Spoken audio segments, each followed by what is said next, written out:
वर्ष के अंत देखा वो प्लास्टिक से, और मुझे लगा कि कोई केमिस्ट्री वाला होगा तो शायद ज़्यादा अच्छा बोल पाएगा इसके ऊपर। लेकिन हम लोगों को लगा कि जो मूल तत्व हैं धरती के, जल, जंगल और ज़मीन, वो महत्वपूर्ण है। उनको लेकर हम लोग जो है इस पर चर्चा करेंगे और बातचीत को आगे बढ़ाएंगे। तो सप्तल जी ने इस बारे में कुछ सोचा है, कुछ आनंदी जी ने भी सोचा है, उन लोगों से हम लोग कुछ सुनते हैं। आप लोग आगे आ जाइए, वहाँ पर गर्मी लग रही होगी। तो सप्तल जी से आगे है तो अपनी बात हम सब सामने रखें और हम सब लोग से आगे बढ़ें, अपनी बात जोड़ेंगे उसमें।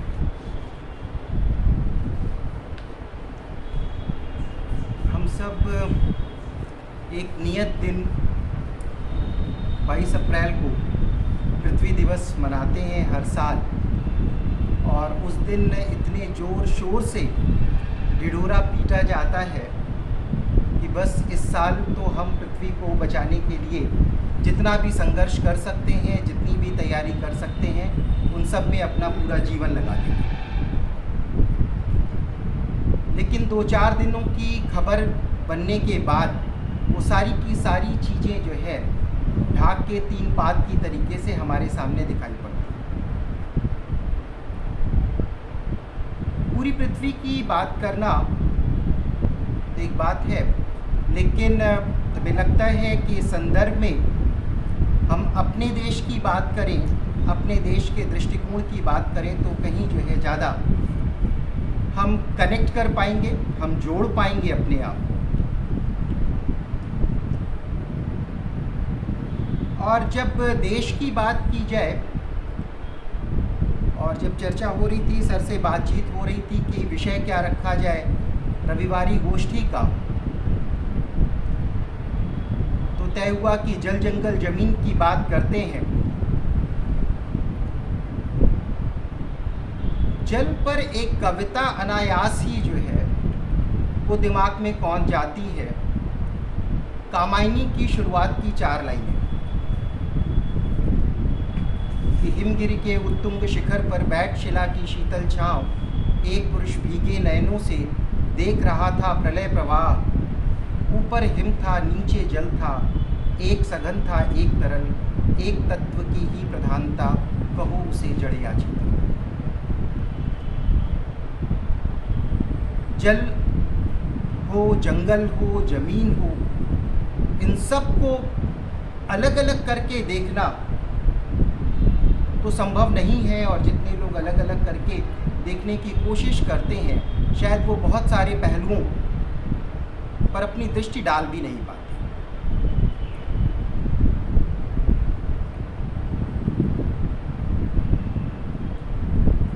सर कह रहे थे अभी कि अब की बार पृथ्वी को बचाने के लिए जितनी बातें हो रही हैं उसमें प्लास्टिक का कितना बड़ा योगदान है, उस पर विषय रखा गया है।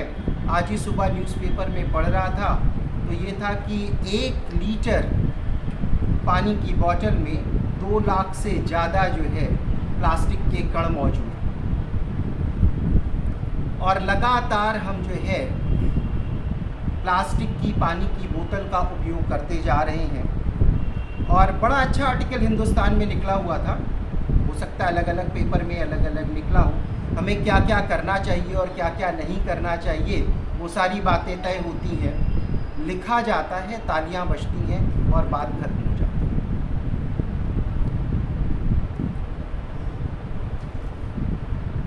किसी भी एक चीज़ के लिए कितना संघर्ष करना पड़ता है, कितना त्याग करना पड़ता है, उसकी भी ज़रूरत है, उसको समझने की ज़रूरत है।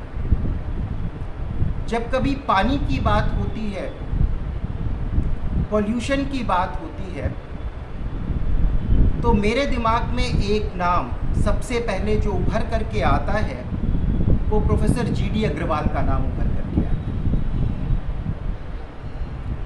आप में से बहुत सारे लोगों ने प्रोफेसर GD अग्रवाल का नाम सुना होगा, कुछ लोगों ने उनसे मुलाकात भी की होगी।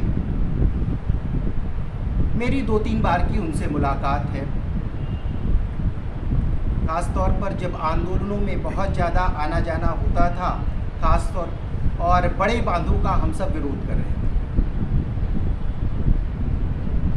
Professor GD Agarwal IIT Roorkee में भी प्रोफेसर रहे, IIT कानपुर में भी प्रोफेसर रहे और साथ ही साथ चित्रकूट के विश्वविद्यालय में भी बाद में वो मानद प्रोफेसर के रूप में रहे।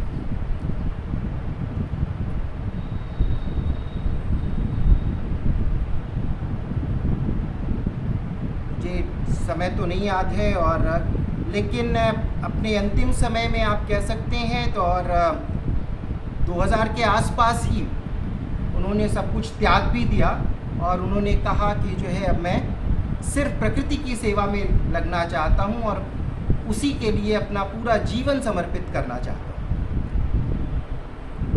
और उन्होंने कहा कि हिंदुस्तान में पवित्रतम नदियों में से गंगा को माना जाता है और मैं अपना पूरा जीवन जो है गंगा की सेवा में बिताना चाहता हूँ। जब उन्होंने ये निर्णय लिया होगा और सब कुछ त्याग करके वो सन्यासी हो गए और उनको सानंद स्वामी के रूप में जो है काफ़ी लोग जानते भी हैं। बड़े बांधों के खिलाफ उन्होंने काफ़ी ज़्यादा संघर्ष किया, विरोध किया और किस किस तरीके की घटनाएं घटित हुई उस पर तो बात करेंगे ही करेंगे। सबसे बड़ा विरोध उनका जो था गोमुख और गंगोत्री के बीच में भी एक जगह है भोजवासा, वहाँ पर भी सरकार ने तय किया था कि गोमुख से 6 किलोमीटर बाद ही जहाँ से गंगा का या भागीरथी का माना जाता है निकली, तो वहाँ पर एक 600 मेगावाट की हाइड्रो इलेक्ट्रिक पावर प्लांट लगाने की बात हुई और उसके बाद जो है लोगों ने विरोध किया वहाँ पर। तो उन्होंने कहा वहाँ पर तो हम नहीं लगाएंगे। गंगोत्री से 40 किलोमीटर दूर पर लोहारी नागपाला एक जगह है जहाँ पर कहा गया कि आप बड़े बांधों का विरोध करते हैं, आपका कहना है कि लोग विस्थापित होते हैं, बड़ी समस्याएं होती हैं, इसलिए हम बड़े बांध तो नहीं बनाएंगे और जो सबसे सेफ तरीका हो सकता है ऊर्जा को प्राप्त करने का उसके लिए हम काम करेंगे और है वो कि टनल बना करके हम हाइड्रो इलेक्ट्रिक पावर जनरेट करेंगे। वहाँ पर 600 मेगावाट की 4 परियोजनाओं की बात की और 3 अलग अलग टनल बनाने की बात हुई जिनकी कुल लंबाई 40 किलोमीटर और उस टनल की जो स्थिति थी उसमें कहा गया कि 90% जो गंगा का जल है वो जल उसमें डाल दिया जाएगा और उसके द्वारा जो है इलेक्ट्रिसिटी प्रोड्यूस होगी। जब सरकारें बड़ी बड़ी बातें करती हैं और हम सबको कैलकुलेशन के आधार पर दिखाया गया कि 2400 मेगावाट की बिजली हमको मिलेगी और अगर हमें विकास के रास्ते पर चलना है तो ऊर्जा की आवश्यकता तो हम सबको है, तो ऊर्जा कहाँ से आएगी? सबसे सुरक्षित ऊर्जा प्राप्त करने का जो साधन माना जाता है आज भी वो माना जाता है हाइड्रो इलेक्ट्रिसिटी। और सरकारों के द्वारा कहा गया कि आप जो है सुरक्षित रहेंगे क्योंकि बांध नहीं बनेगा तो बड़ी झील नहीं बनेगी, लोग नहीं विस्थापित। लेकिन इस बात का जरा हम अनुमान लगाएं कि 40 किलोमीटर अगर किसी नदी को जो हिंदुस्तान की सबसे बड़ी नदियों में से एक हो उसकी पानी को एक टनल के अंदर डाल दिया जाए और 10% पानी ही बाहर बचा रहे तो वहाँ के पर्यावरण की क्या स्थिति? हम सब हो सकता है जिस तरीके की एक परियोजना इस समय पूरे देश में और व्याप्त हो रही है कि हर घर नल हर घर जल वाली परियोजना भी वो कितनी सार्थक है और कितनी नहीं है उस पर बाद में भी चर्चा करेंगे, लेकिन ये लगता है हम सारे मानवों को कि हम अपने घर में नल खोलें और पानी आता जाए, बड़ा अच्छा है। लेकिन ये बात सोचने की है कि क्या मानव अकेला इस धरती पर जीवन यापन कर सकता है?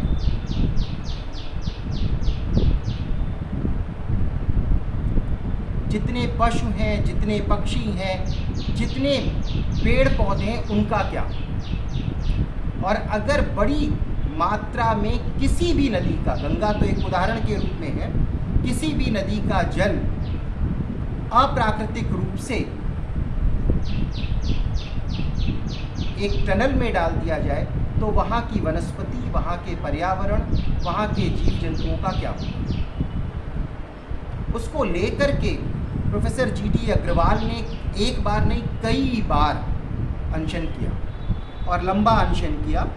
2009 में उन्होंने जो सबसे बड़ा अनशन किया था और उसके बाद भागीरथी नदी पर लोहारी नागपाला के पास जो बन रहा था टनल, अभी भी आप जाकर के कोई व्यक्ति देख सकता है वहाँ पर कि टनल का फाटक बंद है।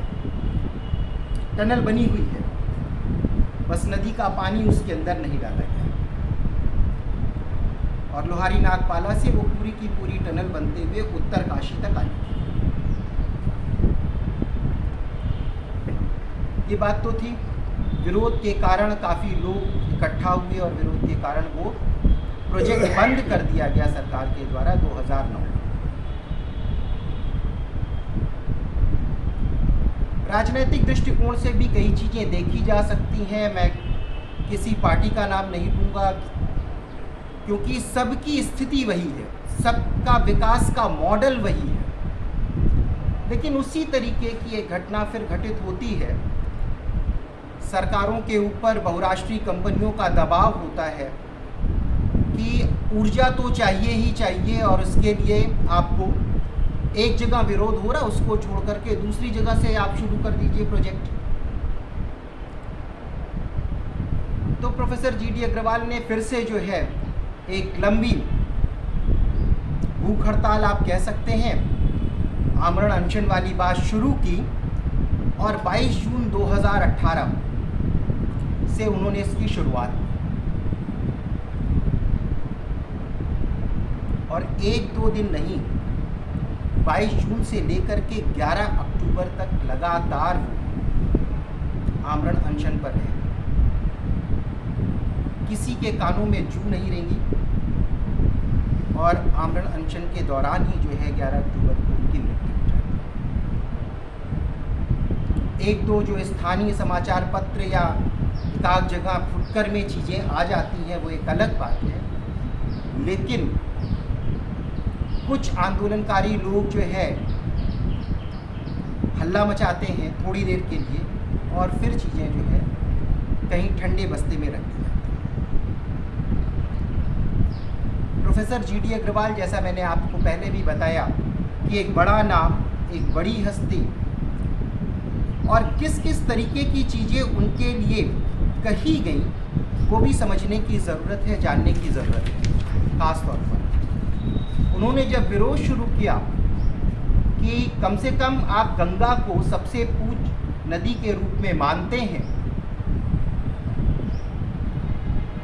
उस पर आप अपनी जो विकास की अवधारणा है उसको मत लाइए। जिस तरीके का शोषण आप नदी के साथ कर रहे हैं उसको मत करिए।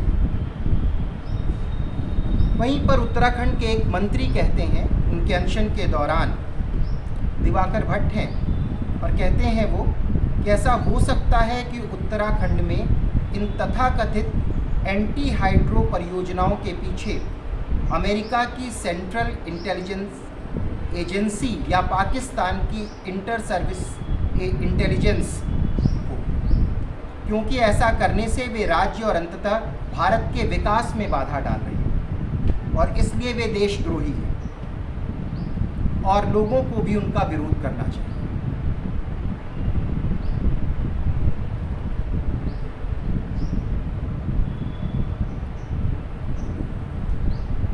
ये सरकार के मंत्री के द्वारा कहा गया है, और उसके पहले प्रोफेसर GD अग्रवाल ने बहुत सारे पत्र अलग अलग लोगों को, प्रधानमंत्री नरेंद्र मोदी जी से लेकर के बहुत सारी कमेटियों को भी लिखे, लेकिन कुछ भी हुआ नहीं।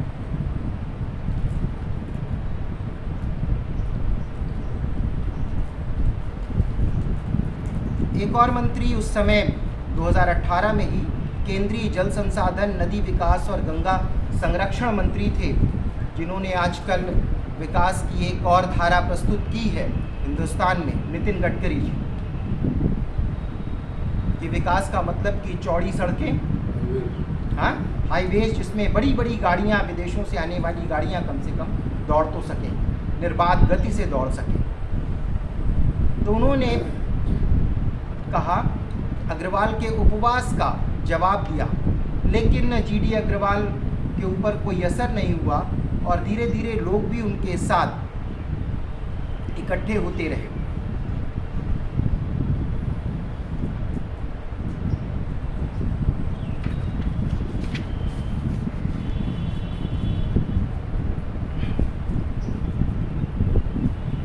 इन सारी चीज़ों को लेकर के जितनी भी कमेटियां बनाई गई, जितनी भी चीज़ें बनाई गई, किसी की भी बात सरकारों के द्वारा या सरकारी एजेंसियों के द्वारा नहीं मानी गई। और कुछ कहने की ज़रूरत नहीं है, बड़े बड़े भाषणों की भी ज़रूरत नहीं है।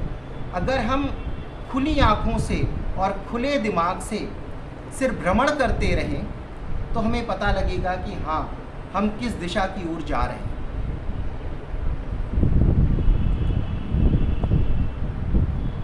और किस तरीके की सोच हम सबके दिमागों पर थोपी जा रही है। गंगा की ही बात करूं तो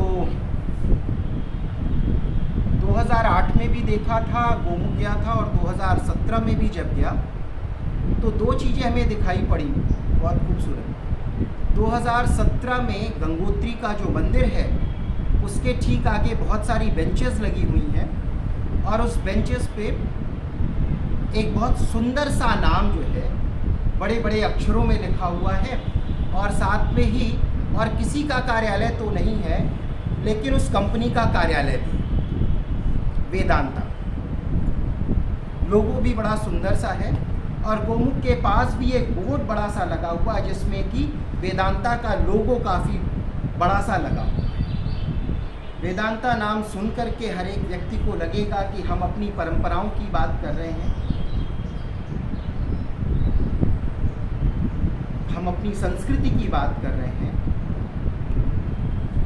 लेकिन कंपनियों के द्वारा किस तरीके से प्राकृतिक संसाधनों पर कब्जा किया जा सकता है वो देखने का विषय है।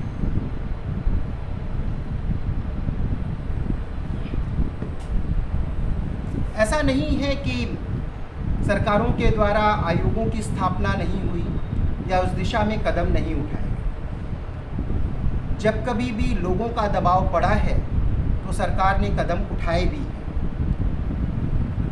उसी तरीके से एक संस्था और बनाई गई,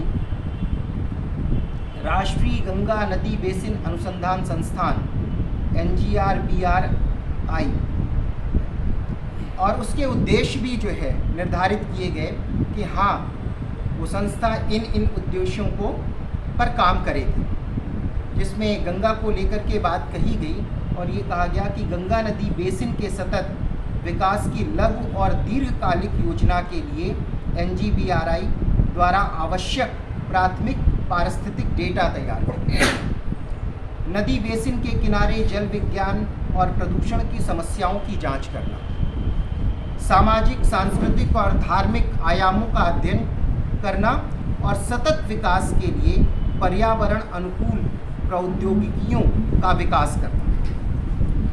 गंगा बेसिन से संबंधित सभी प्रासंगिक डेटा के संग्रह और विश्लेषण के लिए ज्ञान केंद्र के रूप में कार्य करना। ये तो भारत की सबसे पवित्र नदी के बारे में बात थी, लेकिन अगर उसको और विस्तार से देखें हम तो पता लगेगा कि गंगा में जल सिर्फ भागीरथी का, अलकनंदा का या मंदाकिनी का ही नहीं। और जो वर्तमान स्थिति, अगर इलाहाबाद में हम देखें तो प्रयाग की धरती पर हमें दिखाई पड़ेगा कि इन तीनों नदियों का जो जल है वो यहाँ आते आते तो एकदम नाले में तब्दील हो जाता है। तो बहुत सारी छोटी बड़ी नदियाँ जो मिलती हैं लगातार, उन सब का किसी भी नदी के निर्माण में बड़ा ही योगदान है। और अगर उन छोटी छोटी नदियों पर भी बांध बनाए जाते हैं, बड़े बांध बनाए जाते हैं, तो दिक्कत तो है। हम सबको तय करना होगा कि हमें किस चीज़ की ज़्यादा ज़रूरत है। जल की ज़्यादा ज़रूरत है या फिर बिजली की ज़्यादा ज़रूरत है, और उस तरीके की बिजली की ज़्यादा ज़रूरत है जो उस तरीके के मॉडल की ज़्यादा ज़रूरत है जो अनायास ही हमें ऊर्जा के ज़्यादा से ज़्यादा इस्तेमाल का संदेश देती है। हम जितनी ज़्यादा ऊर्जा का इस्तेमाल करेंगे उतना ही ज़्यादा हम विकसित होंगे। यह धारणा हम सबके मन में बहुराष्ट्रीय निगमों के द्वारा भरी गई है। अब किस तरीके से ये कंपनियां झूठ भी बोलती हैं उसको भी देखने की ज़रूरत है। चूँकि बड़े बांधों के विरोध में, जैसा शुरुआत में हमने कहा कि कुछ काम किया है और उसके बारे में थोड़ी बहुत जानकारी भी इकट्ठा की। हिंदुस्तान के सबसे बड़े बांध की अगर बात की जाए, जिस समय की मैं बात कर रहा हूँ, और टिहरी डैम की बात करूँ, तो 2000 में कहा गया कि इससे 2400 मेगावाट की बिजली उत्पन्न हुई। 600 मेगावाट के 4 प्लांट लगाने की बात थी। और टिहरी अगर कोई गया हो तो देख सकता है वहाँ की स्थिति किस तरीके की है। गर्मी के समय में आज भी जब टिहरी का जलस्तर झील का कम होता है तो उसमें डूबे हुए मकान दिखाई पड़ते हैं।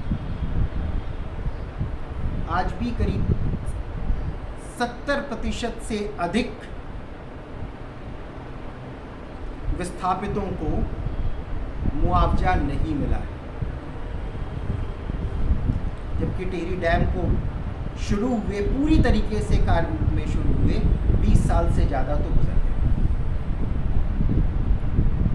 जब कभी कोई डैम बनता है, बड़ी झील बनती है, तो हर एक की एक आयु होती है, और नदियों का पानी भी आता है तो धीरे धीरे करके उस झील में सिल्ट जमा होने लगती, गाद जमा होने लगती है, तो पानी की मात्रा धीरे धीरे इकट्ठा होने की कम होती जाती है। तो जिस फोर्स से पानी जाना चाहिए वो फोर्स कम हो जाता है, और जो विद्युत उत्पादन है उसमें भी लगातार कमी आती जाती है। यानी कि आप कह सकते हैं कि किसी भी जल विद्युत परियोजना के द्वारा जो मैक्सिमम उत्पादन हो सकता है वो करीब 10 से 12 साल के बाद वो हो सकता है। उसके बाद उसमें लगातार धीरे धीरे करके गिरावट ही आती है। पिछले 24 सालों में टिहरी डैम से 1000 मेगावाट से ज़्यादा का उत्पादन नहीं हुआ।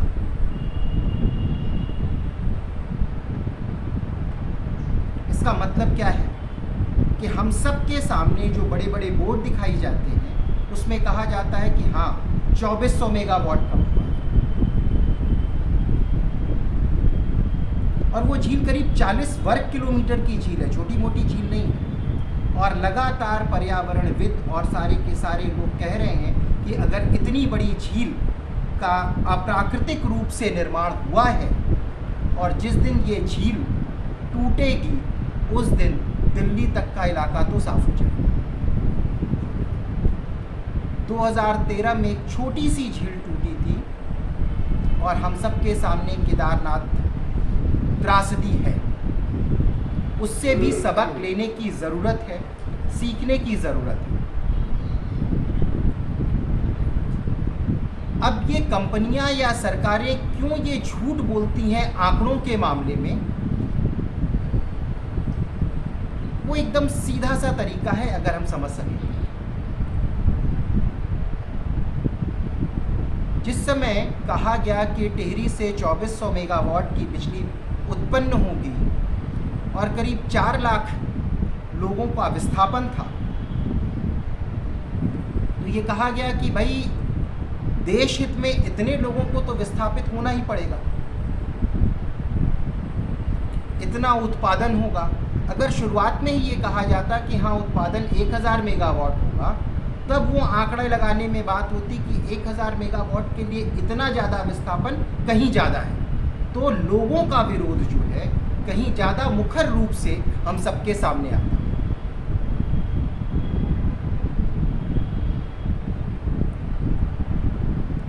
तो इस तरीके की स्थितियां लगातार की जा रही हैं और करी जा रही हैं। और जब गंगा और उससे जुड़ी हुई नदियों पर बांध बनाने की बात कहीं ज़्यादा तेजी से, बांध के विरोध में भी आंदोलन खड़े होने लगे, तो सरकारों का और बहुराष्ट्रीय कंपनियों का ध्यान गया और उन्होंने कहा कि नहीं, अब हम गंगा और उसकी सब्सिडियरीज को नहीं छुएंगे, हम किसी और नदी पर जो है बातचीत करेंगे।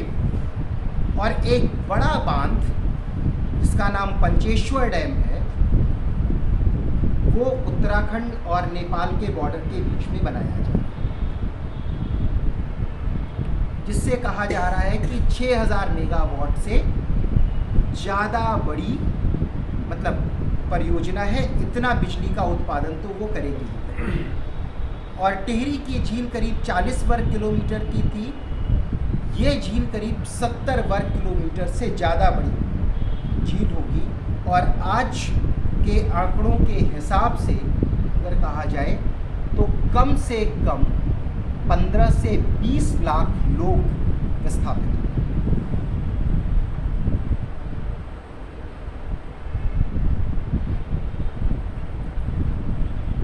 बड़े बांधों का विरोध करते हुए आज़ादी बचाओ आंदोलन ने भी काफ़ी काम किया और उसको लेकर के भी बात हुई। तो ये हुआ कि भाई आप सिर्फ विरोध ही करते रहेंगे तो कैसे काम आगे बढ़े।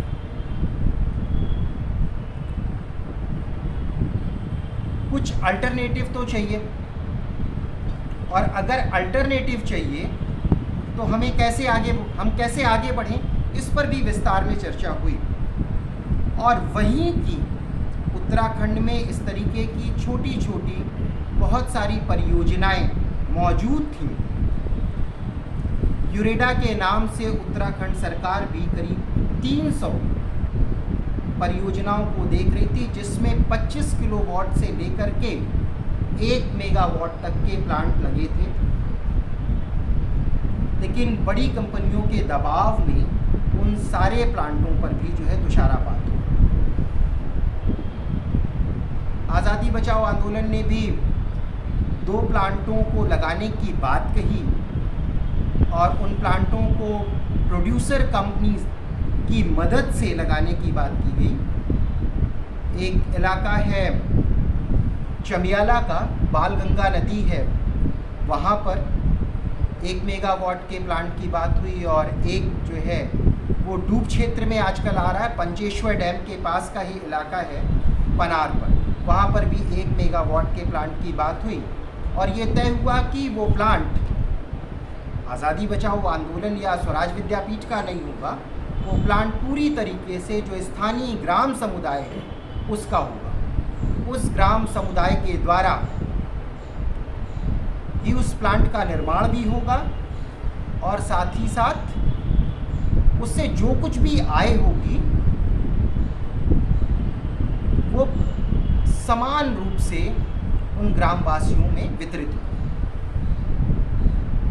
पिछले 8 सालों से आईआईटी रुड़की से डीपीआर बनकर के पड़ा हुआ है केंद्र सरकार के कार्यालय में, और वो फाइल आगे आज तक नहीं बढ़ पाई। कुछ हमारी भी सुस्ती है, हम मान सकते हैं, लेकिन कभी फाइल गायब हो जाती है, कभी मंत्री गायब हो जाते, ये लगातार स्थितियाँ चलती रहती। और वहीं पर प्राइवेट सेक्टर की कंपनियों के द्वारा छोटे बड़े प्लांट्स लगाए जा रहे हैं।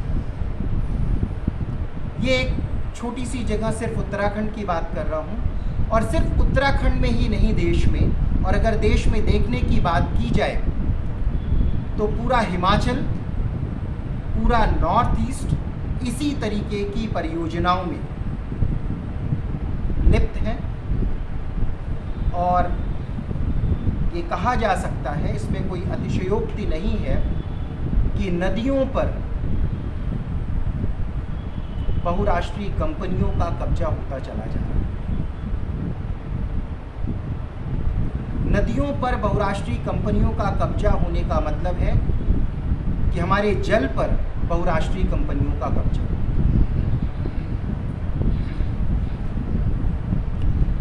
ये तो उत्तराखंड की बात थी थोड़ी सी। और उसके आगे की अगर हम बात करें आपसे, उत्तराखंड से बाहर निकल कर के बात करें और विश्व के एक फलक पर जाएं, तो एक देश है नाइजीरिया। और अभी हाल की एक रिपोर्ट है ऑक्सफैम द्वारा, 21 मार्च 2024 की रिपोर्ट है।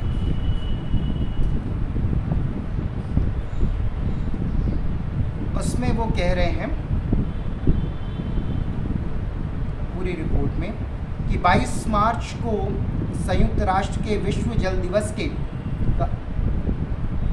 अवसर पर यह रिपोर्ट आई है। उन्होंने कहा कि संयुक्त राष्ट्र के आंकड़ों के मुताबिक 2 अरब लोग अभी भी विश्वसनीय रूप से सुरक्षित पेयजल तक नहीं पहुंच सके, जबकि ताजे पानी की निकासी का लगभग 70% कृषि क्षेत्र में आता है। ऑक्सफैम के फ्रांस के कार्यकारी निदेशक कहते हैं कि जब बड़े निगम पानी को प्रदूषित करते हैं या भारी मात्रा में पानी का उपभोग करते हैं, तो लोगों को इसकी कीमत खाली कुओं, अधिक महंगे पानी के बिलों और दूषित और पीने योग्य नहीं जल स्रोतों के रूप में चुकानी पड़ती है। कम पानी का मतलब है अधिक भूख, अधिक बीमारी और अधिक लोगों को अपने घर छोड़ने के लिए मजबूर। ऑक्सफैम का यह विश्लेषण विश्व बेंचमार्किंग अलायंस की 350 सबसे प्रभावशाली खाद्य और कृषि कंपनियों के डेटा पर आधारित है।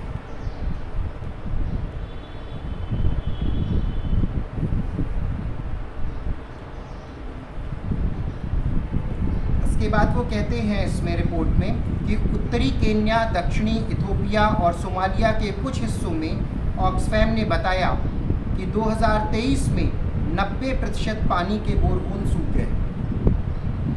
इसके अलावा क्षेत्र में 5 से 1 व्यक्ति के पास पर्याप्त सुरक्षित पेयजल तक पहुंच नहीं थी, यानी 20% से भी कम लोग हैं जिनको कि सुरक्षित पेयजल मिल पा रहा है। जलवायु प्रेरित चरम मौसम की घटनाओं के बावजूद, जिसने जल संसाधन पर दबाव बढ़ा दिया है, प्रमुख कंपनियों ने अपने व्यवसाय मॉडल में बदलाव नहीं किया है। उदाहरण के लिए पानी को बोतल बंद करना और पुनः बेचना एक सामान्य कॉरपोरेट प्रथा है, जो संयुक्त राष्ट्र के अनुसार सभी के लिए सुरक्षित पेयजल सुनिश्चित करने के सतत विकास के लक्ष्य में बाधा डालती है।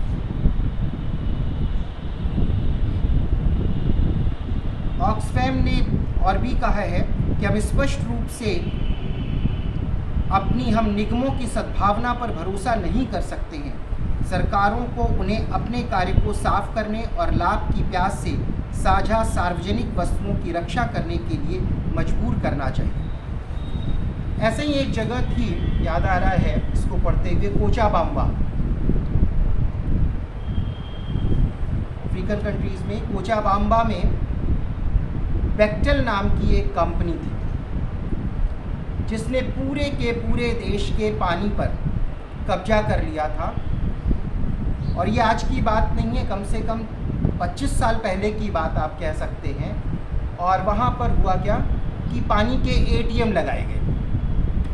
वो उसी तरीके का एटीएम जैसे कि आज के 6-7 साल पहले रेलवे स्टेशन पर अगर आप यात्रा करते हो तो आपको मिल जाएगा कि 1 रुपये में 250 ml पानी, 2 रुपये में 500 ml पानी और 5 रुपये में 1 लीटर पानी अगर आपके पास बोतल नहीं है तो आपको मिल जाएगा। और बड़े ज़ोर शोर से उसका प्रचार प्रसार किया गया कि 15 रुपये की 1 लीटर पानी की बोतल खरीदने में खर्च होता है पैसा, तो अब आपको तो हम सस्ता पानी उपलब्ध करा रहे हैं। छोटे बड़े हर एक स्टेशन पर उस तरीके के दुकानें सज गई, खुल गई और आज उनमें से 90% दुकानों पर ताला लगा हुआ है। या ताला भी लगाने की ज़रूरत नहीं है, मुहावरा है कि वो खुली की खुली डिब्बे के रूप में, कचड़े के डिब्बे के रूप में विद्यमान।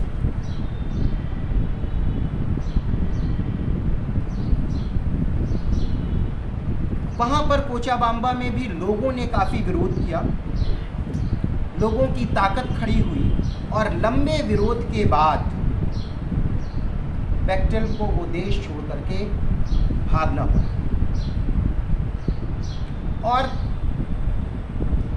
हमें लगता है, पता नहीं मेरा अच्छा हो कि जो दिमाग में ख्याल आ रहा है वो गलत साबित हो जाए, लेकिन जिस तरीके की चीज़ हर गांव में इस समय दिखाई पड़ रही है, गांव-गांव में बड़ी बड़ी पानी की टंकियां बन रही हैं और उन सारी टंकियों पर उनके कार्यप्रणाली को, वहाँ पर जितने लोग अपॉइंट हो रहे हैं वो प्राइवेट सेक्टर के द्वारा अपॉइंट हो रहे हैं, प्राइवेट कंपनियों को उसका ठेका दे दिया गया। हमारे गांव की तो यही स्थिति है और आसपास के गांव की। और पिछले 4 महीनों में अगर कहूँ, जब कभी गांव जाता हूँ तो होता है कि ठीक प्राइवेट कंपनी ने जो वहाँ का ऑपरेटर है उसको पैसा नहीं दिया है, इसलिए वो ऑपरेटर आया नहीं। तो हमें दिखाई पड़ता है कि भाई पानी की टंकी है, वहाँ से शुद्ध जल हमारे घरों तक, हमारी रसोई तक आएगा और उस कारण से हमने अपने तालाबों का, अपने कुओं का, सबका ध्यान देना छोड़ दिया है। जल जो पूरी तरीके से सामुदायिक विरासत के रूप में था वो नष्ट होता चला जा रहा है। हम अपनी संस्कृति को, हम अपनी परंपराओं को इन बहुराष्ट्रीय कंपनियों के हवाले छोड़ करके पूरी तरीके से निश्चिंत होते चले जा रहे हैं और इसमें हमारी सरकारें आग में घी डालने का काम कर रही हैं।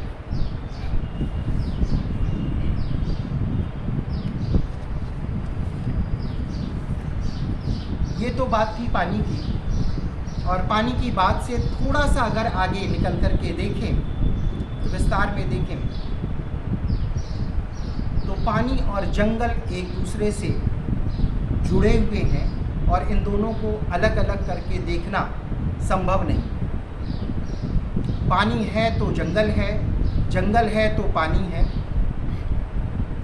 अभी आज ही हम जो है उत्तराखंड की एक खबर और देख रहे थे, बहुत सुंदर इलाका है उत्तराखंड का जागेश्वर,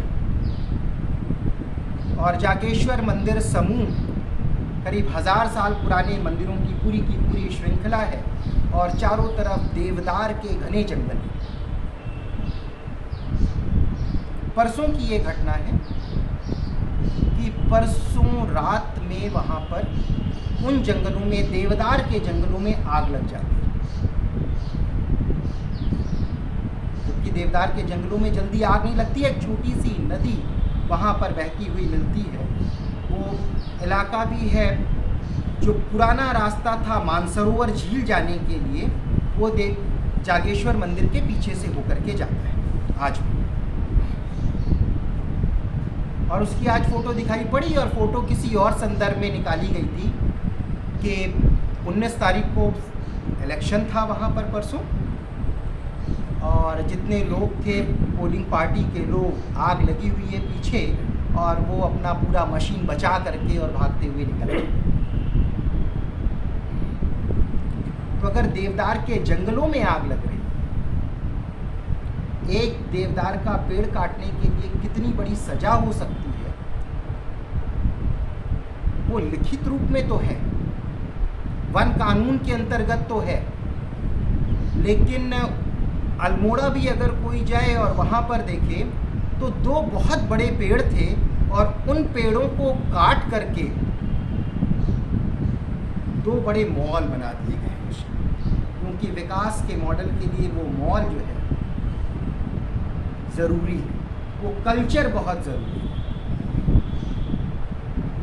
पेड़ तो हम सब जो है व्हाट्सएप और फेसबुक पर देख ही लेंगे। इस तरीके की चीज़ें लगातार विकसित होती चली और इसी तरीके की चीज़ों को लेकर के क्या हमारा दृष्टिकोण है, हमारी समझ कितनी है। एक और प्रोजेक्ट, बड़ा प्रोजेक्ट डाला जा रहा है अंडमान निकोबार। अंडमान निकोबार का एक मेगा प्रोजेक्ट है और उस मेगा प्रोजेक्ट के द्वारा क्या स्थिति होगी वो समझने की जरूरत है।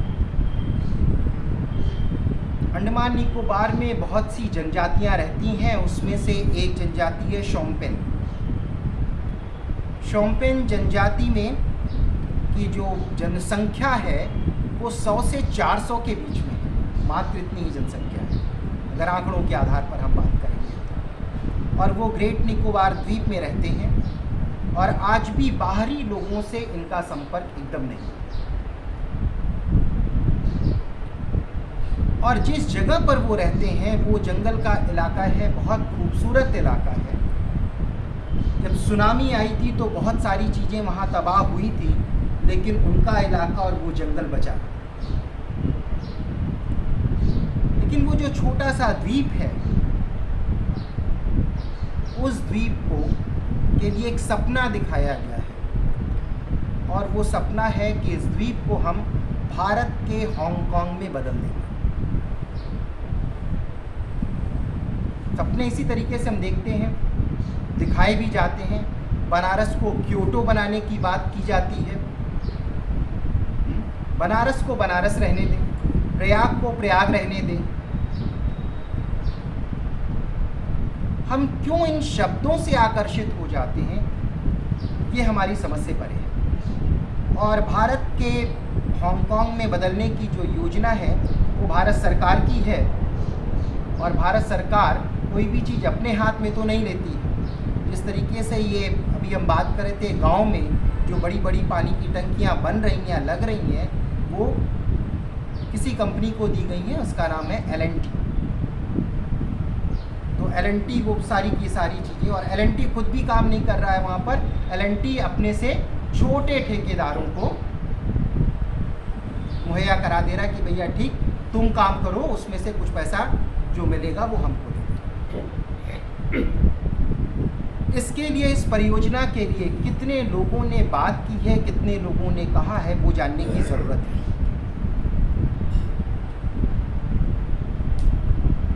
इसमें कहा गया है कि इस परियोजना में जब भारत का हांगकांग बनेगा तो क्या होगा, एक नया शहर बनेगा, एक अंतर्राष्ट्रीय हवाई अड्डा बनेगा, एक पावर स्टेशन भी वहाँ बनाएंगे, और एक, अगर ये सब बनेगा तो ज़रूरी है कि रक्षा भी करनी पड़ेगी उसकी, तो रक्षा आधार भी एक बनेगा और एक औद्योगिक पार्क भी बनाने की बात है। और साथ में जिस तरीके से चांद पर लोगों को बसाने की बात की जा रही है, काफ़ी लोगों ने ज़मीन ले रखी है, हिंदुस्तान के भी कुछ लोग हो सकते हैं। हम सब भी सोच सकते हैं कि हमारी जेब में भी पैसे होते तो शायद जो है चांद पर बसने की तमन्ना जो हम सब भी पूरी कर लेते हैं। दिमाग में कभी कभी ख्याल आ सकता है। तो उसी तरीके के ख्याल वाले करीब 6.5 लाख निवासियों को वहाँ बसाने की तैयारी की जाती है।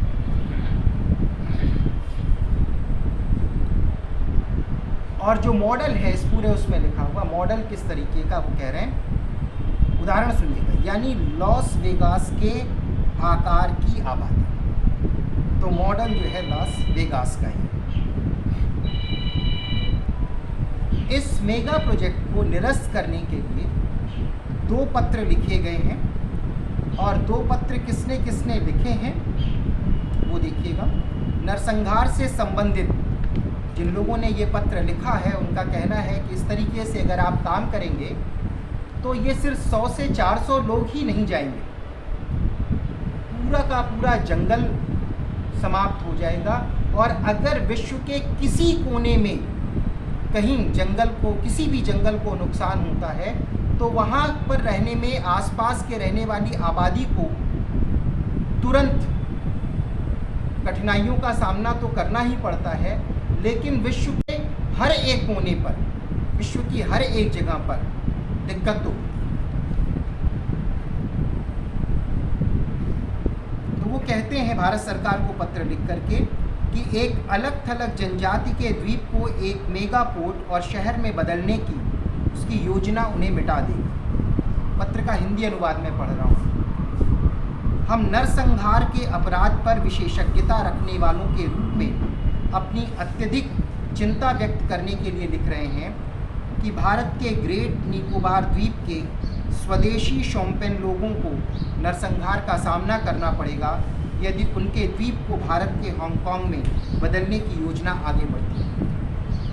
शोम्पेन लोग सैकड़ों नहीं तो हजारों वर्षों से ग्रेट निकोबार द्वीप की समृद्ध प्राकृतिक दुनिया के साथ सद्भाव में रहते आए हैं, विशेषतया बाहरी लोगों के संपर्क के बिना। क्या भारत सरकार को एक अंतर्राष्ट्रीय कंटेनर ट्रांसशिपमेंट टर्मिनल, संबंधित बंदरगाह और बंदरगाह सुविधाएं, हवाई अड्डा, बिजली संयंत्र, रक्षा आधार, औद्योगिक क्षेत्र, साथ ही प्रमुख शहरी विकास का प्रस्ताव आगे बढ़ाना चाहिए? भले ही सीमित रूप में हमें विश्वास है कि शोम्पेन के लिए मौत की सज़ा होगा, जो नरसंहार के अंतर्राष्ट्रीय अपराध के समान होगा। इन विकास कार्यों का संचयी प्रभाव और 6.5 लाख निवासियों को उस क्षेत्र में बसाने वाली प्रस्तावित योजना जनसांख्यिकी बदलाव या जनसंख्या में 1500 गुना वृद्धि शोम्पेन की मृत्यु की घंटी बनेगी। इसका परिणाम सामूहिक मानसिक विघटन होगा, जिससे शोम्पेन लोगों की जनसंख्या में विनाशकारी गिरावट आएगी। शोम्पेन, जिनके पास संक्रामक बाहरी बीमारियों के प्रति बहुत कम या कोई प्रतिरक्षा नहीं है, बाहरी लोगों के संपर्क से जनसंख्या में तेजी से गिरावट आना तय है। संपूर्ण शोम्पेन जनजाति की सामूहिक मृत्यु हो जाएगी। शोम्पेन के विनाश से बचने का एकमात्र तरीका इस परियोजना को छोड़ देना है, और इसलिए हम भारत सरकार और सभी संबंधित अधिकारियों से ग्रेट निकोबार मेगा प्रोजेक्ट की सभी योजनाओं को तत्काल रद्द करने का आह्वान करते हैं। और ये विश्व के अलग अलग देशों से के बड़े वैज्ञानिकों ने, लोगों ने मिलकर के ये पत्र लिखा है। दूसरा पत्र जो लिखते हैं उसमें 70 लोग हैं, और उसमें सबके सब पूर्व सिविल, आईएएस और आईएफएस अधिकारी रहे। उन लोगों ने पत्र लिखा है, और ये पत्र उन्होंने लिखा 27 जनवरी 2023 को।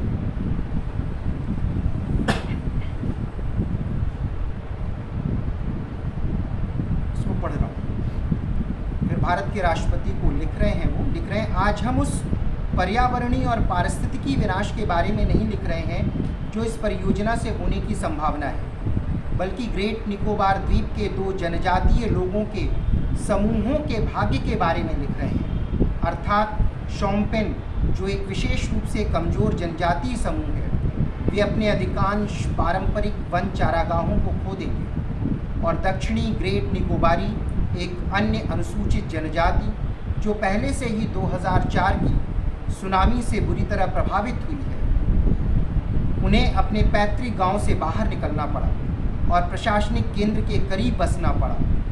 द्वीप की यह परियोजना इन दोनों समूहों के लिए बेहद हानिकारक है।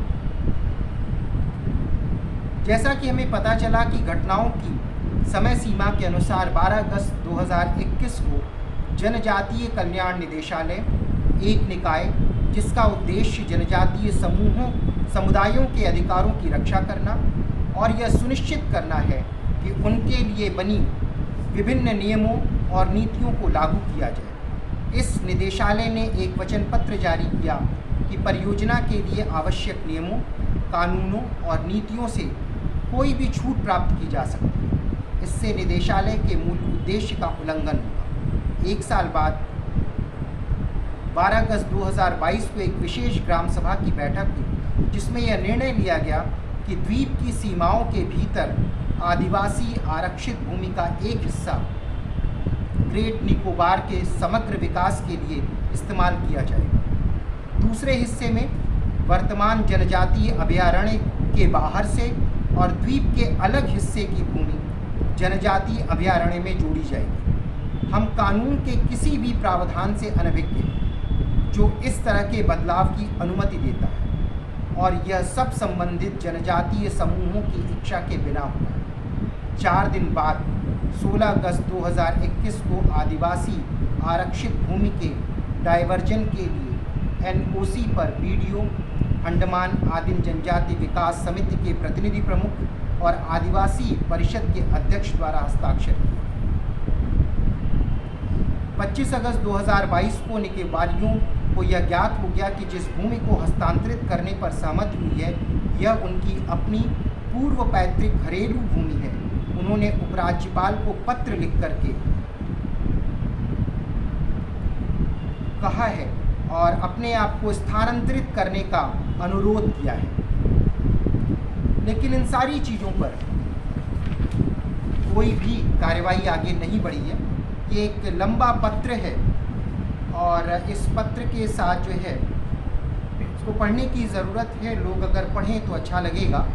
कभी विस्तार में कह रहे हैं कि हम डॉक्टर शर्मा और अंतिम पंक्तियां हैं, कई अन्य लोगों की आवाज़ के साथ अपनी आवाज़ जोड़ना चाहेंगे जिन्होंने दी गई मंजूरी में कई खामियों और विस्थापन से आदिवासी समूहों को होने वाले नुकसान के बारे में अपनी चिंता व्यक्त की है। हमें उम्मीद है कि आप इस मामले को पूरी तरह से देखेंगे और सुनिश्चित करेंगे कि ग्रेट निकोबार के समग्र विकास के लिए बनाई गई एक परियोजना के परिणाम स्वरूप इन अत्यधिक कमज़ोर आदिवासी समुदायों का विनाश और अंतिम विलुप्ति न हो, जिनका मूल और एकमात्र घर यह द्वीप है। सादर संवैधानिक आचरण समिति। तो ये कुछ चीज़ें हैं, कुछ उदाहरण हैं अलग अलग जगहों के। एक हिमालय की बात कर रहा था और एक एकदम भारत के नीचे की आप बात कर सकते हैं, अंडमान की बात कर रहा था। लेकिन ये एक या दो उदाहरण ऐसे नहीं हैं। देश में अगर हम घूमें, जैसा मैंने शुरुआत में ही कहा, तो इस तरीके के हज़ारों उदाहरण मिल जाएंगे जहाँ पर ये कहा जाता है कि विकास अगर हमको चाहिए तो इसके लिए हमको देश हित में इतनी कुर्बानी तो करनी ही पड़ेगी। थोड़े लोगों का विस्थापन है, बढ़िया हो जाएगा।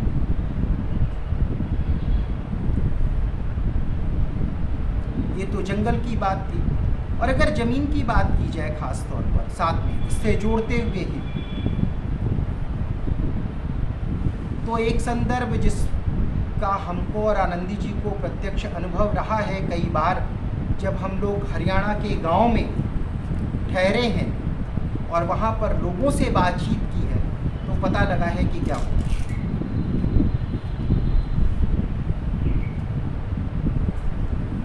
जब विकास की आंधी में बड़ी बड़ी इमारतों का निर्माण हो रहा था, बड़े बड़े उद्योग बन रहे थे, और 2005 से लेकर के और 12-13 के बीच की बात करें कि गुड़गांव विकसित हो रहा था लगातार, गांव से वो एक बड़े जगमगाते शहर में तब्दील हो रहा था, तो उसके पास आसपास के ज़मीनों के रेट बेतहाशा बढ़ने लगे थे।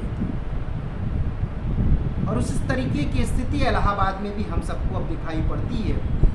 और जब कहीं पर भी ज़मीनों के रेट बेतहाशा बढ़ने लगते हैं, तो जो किसान रोज़ खेती कर रहा है और खेती में उसको कुछ भी आय नहीं हो पा रही है, तो उसे लगता है कि इससे बढ़िया है कि इसका कोई जो है देनदार मिल जाए, ज़मीन हमसे कोई ले ले और उसके बदले में हमें पैसे मिल जाए। और ये कहा भी गया सरकारों के द्वारा भी, कंपनियों के द्वारा भी, कि जो एक्चुअल में रेट है, जो वास्तविक रेट है, उससे 4 गुना से 10 गुने के बीच में दाम लगा करके आपसे ज़मीन ले ली जाए। लोगों ने सहर्ष वो ज़मीनें दी भी। हरियाणा में तो कम से कम हुआ ही, यहाँ पर भी इस तरीके की घटनाएं घटित हुई हैं। ऐसा नहीं है कि इलाहाबाद को अगर हम देखें तो वहाँ पर नहीं घटित हुई। चौड़ी सड़कों का निर्माण हो रहा था, तो वहाँ पर भी इस तरीके के खेत बिके हैं और लोगों को ज़बरदस्त रूप में जो है पैसे मिले। जब पहले टहलता था तो लगता था कि गांव में की तरफ अगर निकल रहे हैं यहाँ से झूसी से आगे बढ़ने पर, तो बड़ी बड़ी गाड़ियों के शोरूम क्यों? यहाँ कौन खरीदार हो? इक्का दुक्का। जब थोड़ी सी समझ बढ़ी तो लगा नहीं, यहाँ खरीदार तो ज़्यादा हैं, और इसलिए खरीदार हैं कि अगर हमने अपनी ज़मीन 4 गुना दाम में किसी कंपनी को बेच दी तो हमारा भी शौक होगा। जैसे बड़े बड़े लोगों का शौक है कि हम चांद पर बस सकें, तो हमारा शौक होगा कम से कम यहाँ रहते हुए हम बड़ी बड़ी गाड़ियों में बैठने का आनंद तो उठा ही सकें। और वो काम हरियाणा में हुआ। आज भी आप देख सकते हैं, अगर दिल्ली की सड़कों पर भी टहलें तो वहाँ पर गाड़ियों में कुछ लिखा हो या ना लिखा हो, वो BMW हो सकती है, वो मर्सिडीज़ हो सकती है, और भी जितनी गाड़ियाँ हो सकती हैं, लिमनीज़ हो सकती है, बाहर की बहुत सारी गाड़ियाँ हो सकती हैं, और उसमें नंबर प्लेट तो होगी। नंबर प्लेट के साथ साथ बड़े अक्षरों में, मतलब एक ही जाति का नाम ले रहा हूँ लेकिन बहुत सारी जातियों के नाम आपको मिलेंगे, गुर्जर भी लिखा हुआ मिलता है। और सिर्फ गाड़ियों के ही शोरूम नहीं खुले वहाँ पर बड़ी बड़ी शराब की दुकानें भी, और शराब की दुकानों के साथ ही साथ बड़ी बड़ी तमंचों की, बंदूकों की, रिवॉल्वर की, पिस्टल की, सबकी दुकानें, कि अगर बड़ी गाड़ियों में हम बैठेंगे तो हमारे मित्र यार भी होने चाहिए। मित्र यार होंगे तो हमको कुछ खाना पीना भी पड़ेगा, खिलाना पड़ेगा, और पीछे लोग बैठे हों गाड़ी में और बंदूक लेकर के ना, असलहे लेकर के ना बैठे हों, तो हम किस राशि खानदान के। और ज़्यादा समय नहीं बीता, 70% से ज़्यादा लोग जो जिनको कहा जाए वो ज़मींदार थे, वो वास्तव में उस ज़मीन के चौकीदार भी नहीं बने। सब कुछ उनका समाप्त।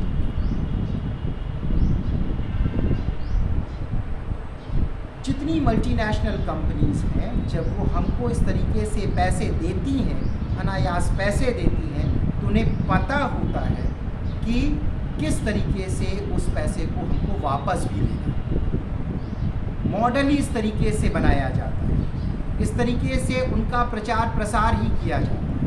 और अगर हम एक बार उसके कब्जे में फंस गए तो ज़मीन से तो हाथ धोएंगे ही धोएंगे। और सिर्फ ज़मीन से हाथ तो धुल गया तो चलिए ठीक, और जंगलों से हाथ धुलने की बात करें तो हम सबको लग सकता है कि जंगल तो सरकार के होते हैं, समुदाय के होते हैं। क्या जंगल किसी एक व्यक्ति का हो सकता है? क्या जंगल किसी एक कंपनी का हो सकता है?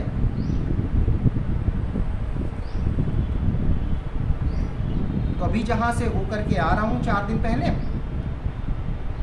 वहाँ के आसपास का जंगल एक जापानी कंपनी को सौंप दिया गया। बहुत सुंदर इलाका है, मुक्तेश्वर का। साक्षात शिव जी वास करते हैं, हर जगह पर करते हैं। और उसके पास के इलाके में एक बड़ा जंगल जो है वो जापान की कंपनी है, उसको सौंप दिया गया है। भैया हम तो देखभाल नहीं कर पा रहे हैं, अब उसकी देखभाल तुम ही करो। और ये एक जगह की बात है। इस तरीके से अलग अलग जगहों को देखा जा सकता है जहाँ जंगलों को सौंपा गया। और उसी तरीके से उत्तराखंड में नहीं, मध्य प्रदेश में पूरी की पूरी नदी, 50 किलोमीटर की नदी एक बहुराष्ट्रीय कंपनी को सौंप दी जाती है कि हाँ, इतने बड़े क्षेत्र में इस नदी पर आपका पूरी तरीके से वर्चस्व है। सरकारों के द्वारा इस तरीके के कामों में लगातार तेजी आती रहेगी, क्योंकि सरकारों को चलाने के लिए भी जिस तरीके का मॉडल है, उस तरीके के मॉडल में उन्हें धन की ज़रूरत है, और धन की ज़रूरत है तो वो बहुराष्ट्रीय कंपनियों से, इसके बारे में आजकल आनंदी जी इलेक्टोरल बॉन्ड को लेकर के काफ़ी विस्तार में चर्चा करते हैं, तो उन्हें पैसे चाहिए,